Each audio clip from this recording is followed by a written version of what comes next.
The smell of rust and rain still haunts me. My son's body was half submerged in the muddy ditch off Barrow Ridge Road, his face-swollen shirt soaked crimson, one shoe missing. When I knelt beside him, he tried to speak, his split lips trembling. Greg said, "Low-class blood should know its place. My name is Retta Hale.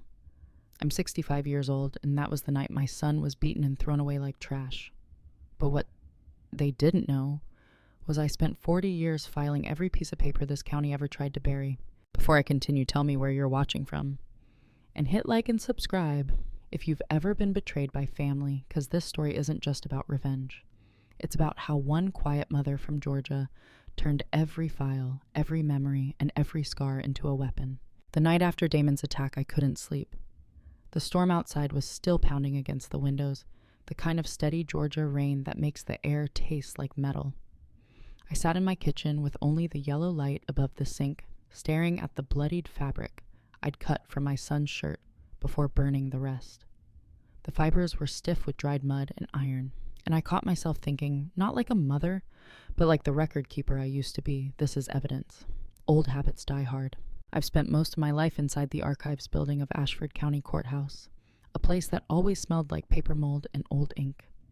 People thought the work was boring, but to me, it was sacred.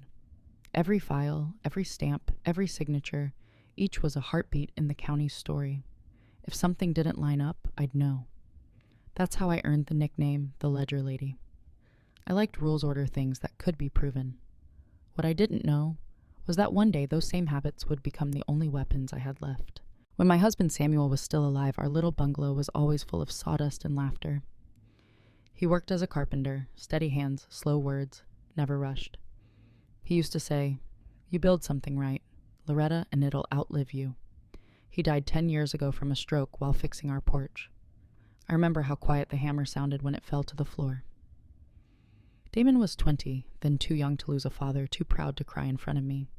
I saw his lips pressed tight, like he was already learning how to carry the silence men are expected to wear. After the funeral, life became smaller. I kept the hens in the back, baked sweet potato pie for the market, and maintained a strict routine. The comfort of repetition, it kept the ghosts at bay. Every night I'd watch the news, fill out my crossword, and think about how lucky I was that Damon had turned out so good. He'd studied hard, landed a job in the credit department of a logistics firm downtown. He bought his own car, wore pressed shirts, spoke politely to everyone. "You raised me right, Mama," he'd say. Whenever I scolded him for working too much, then came her, Sloan Merritt. The first time Damon brought her home, she looked like she'd stepped out of a catalog. Perfect posture nails, painted, pale pink hair pinned back, like she'd never worked a day outside an air-conditioned room. But her smile was genuine, and her eyes were kind. She brought me lemon bars she'd baked herself, though her hands trembled as she handed them to me. "I heard you like homemade things, Mrs. Hale," she said softly. I watched her that night at dinner, saw how Damon looked at her, half awe, half disbelief, and I'll admit I felt proud. My son, the boy who grew up on our side of the tracks, sitting across from a Merritt. The Merritts owned half the real estate in Ashford County. Everyone knew their name. Gregory Merritt, the patriarch, was a man whose smile could buy silence faster than money could. At their wedding, the first sign of trouble came wrapped in silk and champagne. It was held at the Merritt estate, a sprawling house on the hill, with marble floors that reflected the chandelier light like a lake. I wore my best navy dress, the one with the pearl buttons. When Greg gave his speech, he said, "In this family, we protect our own." The guests clapped, and I tried to ignore the way his gaze lingered on me like a warning disguised as a toast. Later, I overheard him talking to one of his associates near the bar. "The boy seems polite," he said, "but he'll learn soon enough that there's a ceiling for people who come from the mud." I remember my chest tightening, the champagne suddenly tasting like vinegar. I told myself it didn't matter that Damon and Sloane's love was stronger than pride or class. I wanted to believe that, but over the months I started noticing things. Sloane would visit less often. When she did, her smile seemed thinner, her eyes more tired. Damon brushed it off as work stress. One night, he came home with a bruise on his jaw. He said he'd slipped in the parking lot, but I knew that was a lie. My son had inherited my weakness for silence. We both believed that if you keep your head down long enough, storms will pass. They don't. They only circle back. One memory stands out clearer than the rest. It was Christmas Eve last year. Damon and Sloane came by for dinner. I'd roasted a ham, made my mother's peach cobbler. The radio played old carols while the rain tapped at the windows. Greg showed up uninvited, said he was checking on his daughter. He brought a bottle of expensive bourbon and that same poisonous smile. When Damon reached to take his coat, Greg waved him off. "No need, son. Wouldn't want to dirty those hands of yours. I hear you're doing paperwork these days." His tone dripped like honey over a blade. "Yes, sir," Damon said quietly. "Credit control. I assort the ajwa." "Credit control?" Greg chuckled. "So you approve other people's dreams, huh?" "From where I'm standing, that's rich." Sloane tried to change the subject, her voice trembling. I sat still, my fists curled under the table. The air was thick with humiliation, but Damon just smiled politely, like a man swallowing broken glass. After Greg left, the silence he left behind was heavier than his presence. That night, after everyone had gone to bed, I found Damon sitting on the porch steps smoking a cigarette he must have stolen from Greg's pack. "Mama, he said, not looking at me. "Do you ever feel like no matter how hard you try, people already decided who you are?" I wanted to say something wise. Instead, I said, "You can't change how they see you, only how you stand when they do." He nodded, but his eyes stayed far away. I didn't know then that Greg Merritt was already plotting to teach him his place. Months passed. The routine of life returned until that phone call. A stranger's voice, shaky, said they'd found a man injured by the county road. Name's Damon Hale. My body moved before my mind could catch up. The drive was a blur, rain headlights, the sound of my heartbeat louder than the wipers. When I saw my son lying in that ditch blood mixing with rainwater, I thought my legs would give out. His eyes fluttered open just long enough to say those words that burned into me forever. Greg said my blood was low class. I carried him to the car, soaked and trembling. On the ride home, he gripped my arm and whispered, "Don't go to the police. He owns them all." His voice cracked on the last word. That night, after I cleaned his wounds and tucked him into his old bed, I sat in my kitchen again. The clock ticked. The rain fell, and I realized something chillingly clear. My boy was right. Greg Merritt owned this town, its banks, its cops, its courts. But what he didn't own was me. I reached for my phone and dialed a number I hadn't used in 15 years. It rang 3 times before a gravelly voice answered. "Retta, Lord, it's been a while." "Cal," I said, my hand steady for the first time all night. "It's time. Mama was right. We kept the records for a reason." He didn't ask questions, just said I'll be there by dawn. Outside, thunder rolled over Barrow Ridge. I looked at my reflection in the kitchen window, hair, wild eyes hollow, and whispered to the storm. "You wanted war, Greg. You're gonna get it." By the time Calvin's old pickup rattled up my driveway at dawn, the rain had finally stopped. The world outside looked scrubbed, raw. Muddy streets glinting under the pale Georgia sun, the smell of wet pine thick in the air. Cal stepped out wearing his same worn bomber jacket from the Army days, a thermos of black coffee in one hand, and his old ledger bag slung over his shoulder. "You look like hell, Retta," he said, squinting. "I feel worse," I answered. "Come inside." He sat at my kitchen table, the same table where Damon had eaten breakfast every morning before work.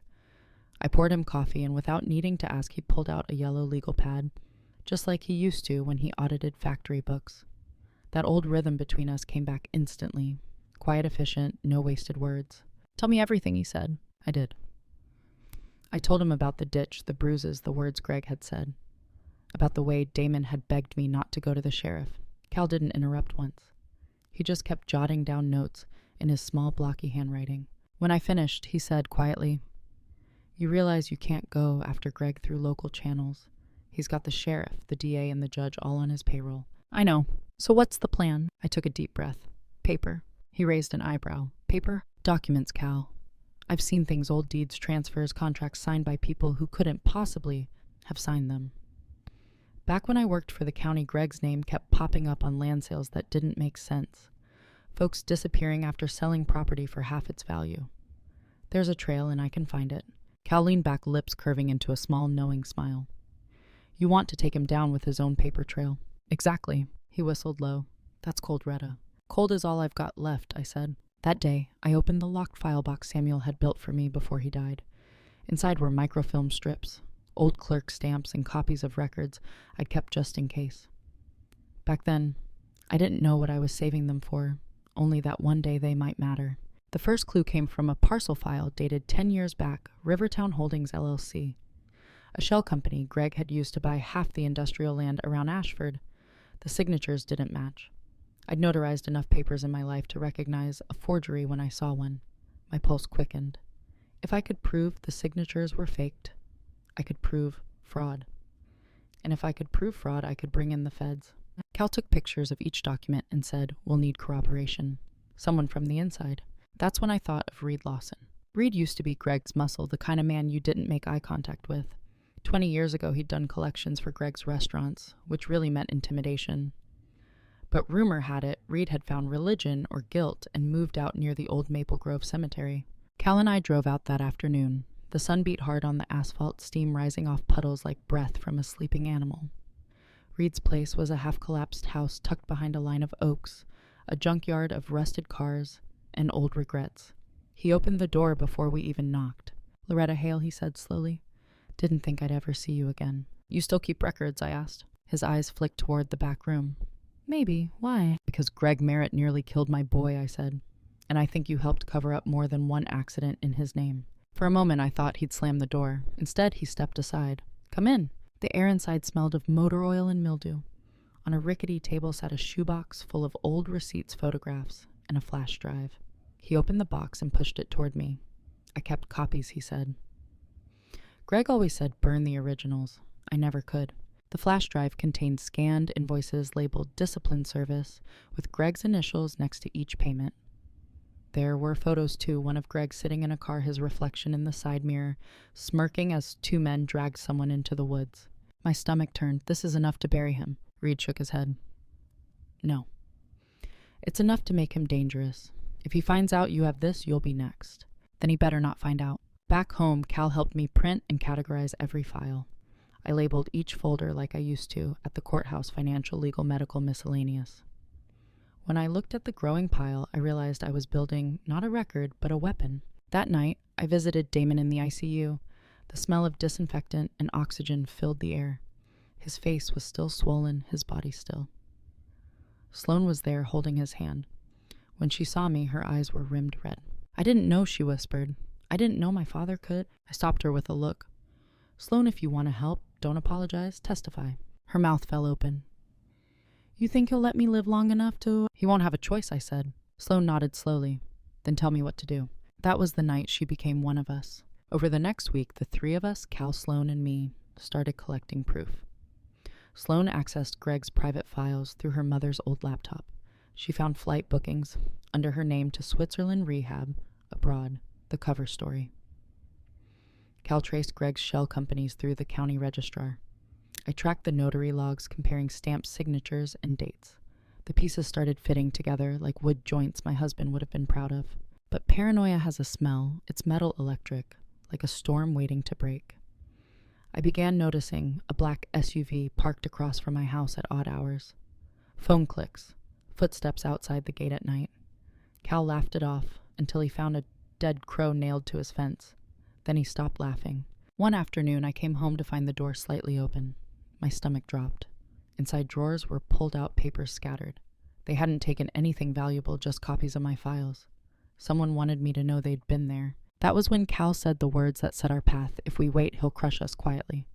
If we move, we might survive loud." So we moved. We reached out to Jenna Park, an investigative journalist known for her exposés on corrupt local governments. I'd seen one of her YouTube pieces. She was bold, careful, and smart enough to verify before she spoke. I sent her an encrypted folder labeled Ashford Shadows. 2 hours later, she called me. "Mrs. Hale, if this is real, it's not just a story. It's federal." "It's real," I said, "and it's not a story. It's my life." Jenna agreed to help us set a timeline. She'd release a live stream investigation once we had official confirmation. That's when I realized something crucial. We didn't just need proof. We needed timing. Everything had to align: the documents, the recordings, the moment Greg revealed himself. So I called Father Bennett at St. Bartholomew's Church, the same man who'd married Samuel and me 40 years ago. "Father," I said, "I need a place where justice can echo." He didn't ask why, just said, "The bell still rings every hour. Use it." I hung up the phone and felt my pulse steady. The plan was forming, layered, deliberate, impossible to undo once it began. In the quiet of my kitchen that night, I opened my late husband's old toolbox. Inside, beneath a stack of sandpaper, was his carpenter's square, still shining, still perfectly straight. I held it in my palm, the cold metal pressing into my skin. Measure twice, cut once, he used to say. So that's what I did. I measured every risk, every line of the plan, every file we'd expose. And as the thunder rumbled far away, I whispered to myself, it's time to make the first cut. The first cut came with the sound of a printer at 2 a.m. Paper after paper slid out bank statements, deed transfers, emails. Each page was a nail in Greg Merritt's coffin, though he didn't know it yet. I stacked them neatly into my blue binder, the one Damon used in college, and labeled it Set A, Financial. By dawn, I was ready. Cal drove to the courthouse, pretending to renew his business license, while I went to the county clerk's office with a box of old documents to verify. What I was really doing was scanning every page I'd ever notarized that had Greg's signature or a fake of it. I smiled at the young clerk at the scanner desk. Just catching up on my retirement hobby, I said. She grinned, unaware she was helping me build a case that could topple half the town. That afternoon, I got a text from Sloan. He knows you're digging. My stomach dropped. The message came with a photo of Greg sitting in his car outside my house. His window was rolled down. He was smiling calm, confident. The kind of smile that said he'd already decided how this would end. I closed the curtains and dialed Cal. He's moving, I whispered. Then we move faster, he said. That evening, Cal and I met with Jenna Park at a diner off the interstate. The place smelled like burnt coffee and fried onions. She slid a recorder onto the table and whispered.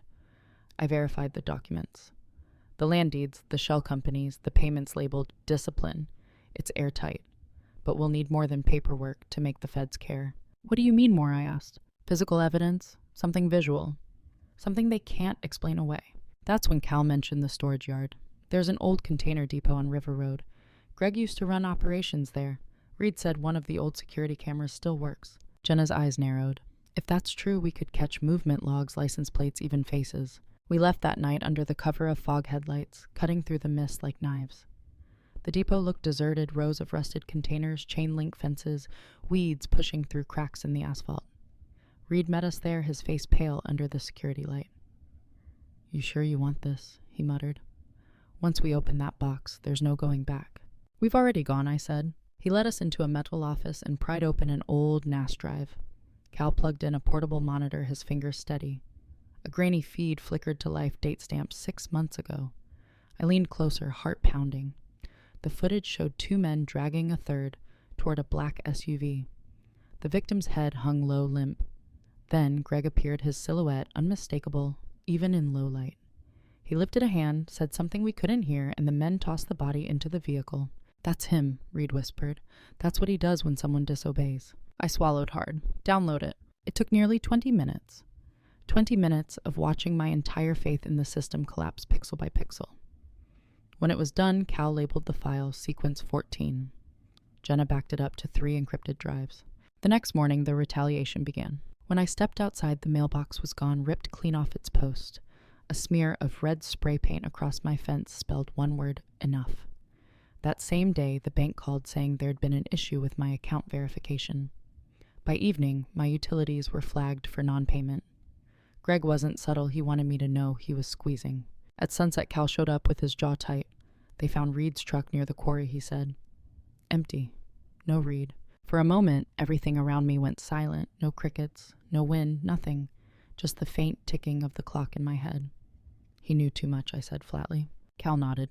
Greg's cleaning house. That night, I sat by Damon's hospital bed. The machines beeped softly, steady but distant. I brushed his hair back and whispered, You hear me, baby. I'm not letting him get away with it. His fingers twitched, almost like a response. I took it as a promise. The next day, Jenna called. Retta, listen.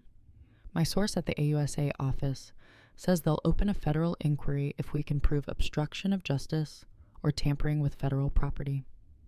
You have anything tying Greg to local officials? I smiled for the first time in days. I have something better, I said, a notarization log. Every notary keeps a ledger date signature ID number thumbprint. Mine went back 20 years. And in the middle of it all, there it was Greg Merritt's name on a day I was never at work.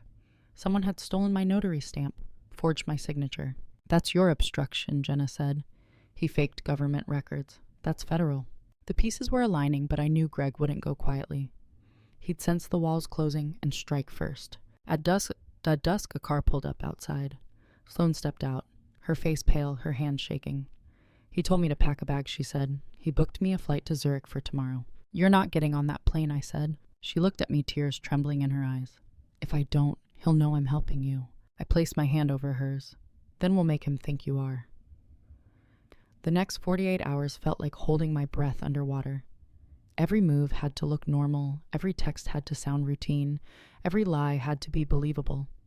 If Greg even smelled hesitation, he'd strike. So I played my role, a polite, grieving mother, exhausted cooperative. On the surface, calm. Underneath, I was sharpening every piece of paper like a blade. Sloane followed the plan to perfection. She told Greg she had agreed to get some distance to leave the country for her own safety. He seemed pleased. He even wired her money for expenses. That same night, she handed me his confirmation email full of digital breadcrumbs, IP address, routing data, timestamps tied to his corporate account, proof he was financing her removal, proof of coercion. "Every villain leaves a receipt," I told her. Meanwhile, Cal and I focused on securing the dead man's switch. He set up an automatic email system every 6 hours, unless I manually confirmed with a code phrase. It would send all our files to 10 separate inboxes, Jenna's Alvarez's at the AUSA office, and even a few news outlets. We didn't trust anyone fully, but we trusted chaos. Chaos is the one thing powerful men can't control once it starts rolling downhill. That night, I found something new in the box Reed had given us, a folded envelope unmarked. Inside was a small SD card and a note written in a hurried hand. "If anything happens to me, this is the rest." My fingers trembled as I slid it into the reader. It was an audio file. Greg's voice, low and smooth, recorded from a car's dash mic. "If he can't take a hint, then you make it permanent," he said. "No witnesses. We'll call it a mugging. Same as before." Then the sound of a lighter flicking, a pause, and his voice again. "The Hales need to understand money draws the lines, not blood." I sat there in the dark, listening to that voice again and again. My son's blood had paid for Greg's idea of order. That was when something in me went still, not broken, just fixed into place, cold and deliberate. Cal found me an hour later. "You okay?" "I'm past okay," I said quietly. "I'm finished being polite." The next morning, we made our move. Sloane met Greg at his office in the Merritt Estates building. She wore a wire Jenna had provided, disguised as a lapel pin. "Daddy," she said sweetly as she entered. "I'm nervous about the trip." Greg chuckled, pouring himself whiskey, even though it wasn't noon yet. "You'll be fine, sweetheart. Sometimes you have to burn bridges so the peasants don't follow." "Peasants," she repeated, like Damon. Greg's glass paused midair. "Let's not pretend, Sloane. You married below your class. I cleaned up your mistake. Now you'll start over somewhere civilized." "By yourself?" she asked. He smirked. "By design." Her voice trembled just enough to sound convincing. "And what about his mother?" Greg laughed an ugly, hollow sound. "Old women fade out, baby. They're just noise." That was all we needed. Jenna was parked outside with a signal booster. She got it all. By sunset, the file was encrypted, timestamped, and sent to Alvarez at the U.S. Attorney's office. Within the hour, we got a call from his assistant. "If everything checks out, this becomes federal jurisdiction," she said. "You're close, Mrs. Hale. Don't slip now." But Greg wasn't done. That night, Cal's phone lit up with an unknown number. He put it on speaker. Greg's voice filled the kitchen, calm as ever. "You think I don't see you? You think I don't know your little game? Here's the thing, Hale, you can't win. Even if you get me in cuffs, I'll be out before breakfast." Cal leaned forward. "Then maybe you should skip breakfast." There was a long pause. Then Greg said almost tenderly, "You sound just like your sister, always believing in rules. Rules don't work on men like me." When the call ended, Cal looked at me. "He's scared." "No," I said softly. "He's cornered. There's a difference." Around midnight, a black SUV rolled up the street again. This time, it didn't stop outside. It rammed straight into Cal's fence, tearing it down before speeding off. The sound was deafening. We didn't sleep after that. The next morning, Jenna called with a final update. Alvarez confirmed it. "They're ready to move if we can get Greg in a situation where he incriminates himself again in person on tape." Sloane's flight was scheduled for that evening. Greg had insisted on driving her to the airport himself. I told her what to do, stall him halfway, say she needed to stop at St. Bartholomew's to pray before leaving. She hesitated, hands shaking as she adjusted her necklace. "What if he knows?" she whispered. "Then you keep talking," I said. "You keep him looking at you. The rest will be handled." Cal squeezed her shoulder. will be watching from the other side of the wall. He won't even know he's walking into his own confession. As she left, I stood by the window, heart pounding. Outside, the light was thin, trembling through the magnolia trees. Somewhere in the distance, a church bell began to ring, low, steady, unyielding. It was time. The storm had circled long enough. Now it was coming home. The bell at St. Bartholomew's tolled once as the black SUV rolled into the gravel lot. Evening light spilled through the stained glass windows, scattering red and gold across the stone floor. I stood hidden behind the sacristy door, watching through the narrow crack, as Greg Merritt stepped out of the car in his pressed suit, his hand possessively on Sloane's shoulder. He looked too calm, too sure of himself, like a man walking into a meeting, not a trap. Cal crouched near the old confessional with Jenna's transmitter bag. AUSA Alvarez's team was already positioned in the church basement monitoring the feed. Every bell toll marked a timestamp. Every sound would match the synced video later. The air smelled of candle wax and wet wood. My pulse was louder than the rain tapping the roof. Sloane's heels clicked against the stone aisle. "Thank you for bringing me here, Daddy," she said softly, playing her role with steady voice. "I just wanted to pray once before I go." Greg smiled indulgent. "You always were sentimental." He brushed dust from his cuff. 5 minutes, then we leave. The jet won't wait." She moved toward the altar, folding her hands, whispering just loud enough. "Forgive us our trespasses." Her voice wavered on trespasses. I caught Cal's eye across the pew signal. Jenna turned the mic gain up. Greg shifted behind her, his tone lowering. "You didn't tell anyone about the money transfer, did you?" "No," she said. "Or about the house deed in your name?" "No." "Good girl." His hand landed on her shoulder again, squeezing too tight. "You see, Sloane power is like grace. It's wasted on the weak." Damon didn't understand that. He thought he could just rise. I stepped closer to the doorway, fists tightening. Greg's chuckle echoed through the nave. "Your husband was a fool. I told my men not to kill him, just teach him. But they always take it too far. I suppose accidents happen." There it was. Clear. On tape. Alvarez's voice came faintly through my earpiece. "Keep him talking. We're recording." Sloane turned, tears trembling in her eyes. "You knew they hurt him." He smiled faintly. "Of course I knew. You don't build an empire by leaving lessons half-taught." She recoiled. "He could have died." Greg leaned closer, voice dropping into a hiss. "And if he had, I'd have sent flowers, but not lilies too expensive for his kind." That was my breaking point. I stepped out from the shadows. "You always did have a cheap sense of mercy." Greg spun the color draining from his face. "Loretta's surprise," I said quietly. For a second, he looked genuinely disoriented. Then he laughed. "You think this little stunt matters? You think anyone will believe you over me?" I took another step forward. "They don't have to believe me, Greg. They just have to believe the recording." His smile faltered, sharding. Behind me, the heavy oak door opened. Alvarez stepped into view with 2 federal marshals. "Gregory Merritt, you are under arrest for assault, obstruction of justice, and attempted murder." Greg turned toward Sloane, fury lighting his face. "You little traitor." Before he could finish, Cal appeared from behind the pew, blocking his path. "Touch her, and I'll add witness intimidation to your list." Greg froze, every muscle tight. The marshals moved in, cuffs clicking. His eyes found mine, still cold, still arrogant, but now edged with disbelief. "You planned this. From the moment you threw my son into that ditch," I said. The bell tolled again, second marks 7 p.m., as the marshals led him down the aisle. His voice rose, echoing off the stone. "You think this ends me? You're nothing. Hale, nothing but paper." I stepped closer until we were eye to eye. "Exactly," I said. "And paper is what buries men like you." Outside, thunder rolled across the hills as they pushed him into the SUV. Sloane stood near the altar, shaking mascara streaking down her cheeks. I went to her and pulled her into my arms. She didn't cry, she just trembled, silent like a leaf caught between gusts. Cal exhaled, hard shoulders dropping for the first time in weeks. "It's done." "Not yet," I said. "Now comes the cleanup." Jenna was already packing equipment. The live stream's up.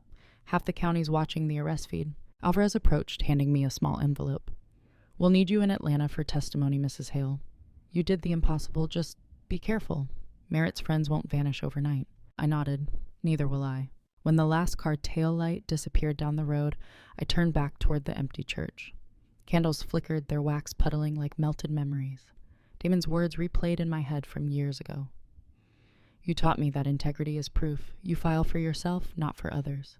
I whispered into the silence. We filed it, baby. Every last page. Rain started again, pattering softly on the roof, washing away the dust, the blood, the noise. For the first time in months, I let myself breathe. But as we stepped outside, Cal's phone buzzed. A single message appeared from an unknown number. Check your porch. We raced back to my house. The headlights cut across the yard, illuminating a cardboard box on the steps, dry despite the rain. Cal reached it first, knife ready. Inside, neatly stacked, were the copies of the files Greg's men had stolen weeks earlier, our own evidence returned. And on top of them, a single Polaroid, a picture of Retta alive standing in front of a motel sign 2 towns over. Sloane covered her mouth. He's alive. I stared at the photo, heart pounding. The back of it had one line written in black ink. You weren't the only one taking notes. Lightning flashed and I felt something shift. Not fear, not relief, but the cold thrill of unfinished business. Because the storm hadn't ended. It had just changed hands. For 3 days, the whole county buzzed like a hornet's nest. The Merritt arrest was on every radio, every diner TV, every church bulletin board. People whispered my name when I walked through the grocery aisle, half in awe, half in fear. But beneath the surface, I could feel it, the system shaking, the old networks shifting, like wet soil before a sinkhole. Greg was locked in a federal holding facility in Atlanta, but his money still pulsed through the veins of Ashford County. Contracts, properties, shell accounts, none of them died overnight. Every day, Cal and I uncovered another paper trail that led somewhere darker judges, with side payments officers, on consulting fees land bought under fake veterans' trusts. I sat at my kitchen table one morning, the same table where I used to roll pie dough, now covered with binders and flash drives. The smell of coffee, mixed with damp earth from the open window. We stopped a man, I said to Cal, not a machine. He nodded. Machines keep running until you pull the right wire. That night I opened the box Reed had left behind, the one we'd thought was empty, except for the files. Hidden under the false bottom was a smaller envelope sealed with duct tape. Inside a photo, Greg shaking hands with a senator during a land auction, and behind them a familiar logo, Rivertown Holdings, the same company that had swallowed half the poor neighborhoods years ago. Attached was a short note in Reed's shaky handwriting. Follow the deeds, not the men. Merritt was just a branch. The roots go deeper. My fingers tightened around the photo. Outside thunder rolled again, distant but coming closer. Later that night I went out to the porch. The air smelled of rain and magnolia. Across the street, a black sedan idled for a few seconds. Headlights dimmed before disappearing around the corner. Someone was watching again, different car, same pattern. I didn't flinch this time. I just whispered to myself, good, let them look. Because now I wasn't the woman who kept records for other people's stories. I was the one writing them. Inside the house, the clock ticked past midnight. My email autosender blinked, ready a new folder labeled Rivertown Phase 2. Every document, every signature, every stolen acre, they were all lined up. They thought arresting Greg ended it, I murmured, saving the file. But what they didn't know was the ledger's just opening. If you've ever felt like the outsider in your own family, hit subscribe. This story isn't over. Greg Merritt's empire may have fallen, but the roots of corruption in Ashford County are still alive, and Retta Hale isn't done digging. Tell me in the comments, where are you watching from? Have you ever seen someone powerful finally face the truth? Your support keeps stories like this alive, real tales of Justice family and the quiet strength of ordinary people. Stay tuned. The next chapter of the Hale Ledger is coming soon.